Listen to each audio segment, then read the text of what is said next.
আমি বলি বিষয়টা, কে সুদীপ্ত যে কথাটা বলা হয়েছে আপনারা কিভাবে ব্যাখ্যা দিয়েছেন আমি জানি না। আমি বলছি সুদীপ্ত একজন ভারতীয় জনতা পার্টির সক্রিয় কার্যকর্তা।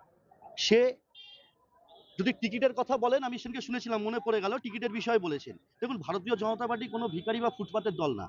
ফুটপাতে দাঁড়িয়ে নির্ধারণ হয় না টিকিট কে পাবে। এটা টোটালটাই আমাদের সর্বস্তরের দিল্লির এবং রাজ্যের ব্যাপার।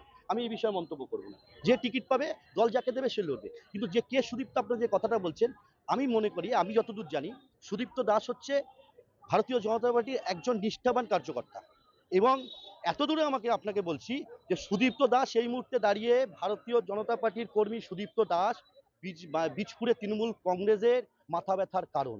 তৃণমূলও এখন চিন্তা করছে সুদীপ্ত দাস বিভিন্ন সোশ্যাল সাইটে যেভাবে তৃণমূলের ঘরের অভ্যন্তরীণ কথাগুলো বাজারে মানুষের কাছে পৌঁছে দিচ্ছে, তৃণমূলও চিন্তায় আছে যে তাদের ঘরের কথা সুদীপ্ত দাসের কাছে পৌঁছাচ্ছে কি করে।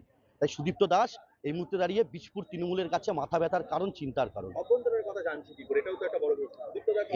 কোথাও কি তৃণমূলের সাথে যোগাযোগ রয়েছে? এমনও হতে পারে যে তৃণমূলের কিছু লোক সুদীপ্ত দাসের সঙ্গে যোগাযোগ করছে।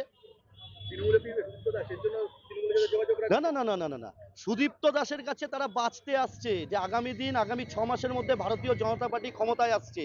তখন দাঁড়িয়ে সুদীপ্ত দাসের সঙ্গে বর্তমান শাসক দলের প্রতি যে কর্মীগুলো ঝান্ডা নিয়ে ঘুরছে, বিধায়ক এবং চেয়ারম্যানের চারপাশে দেখছেন, তারা প্রত্যেকে তার নয়, তারাও নিস্তার পেতে চাইছে।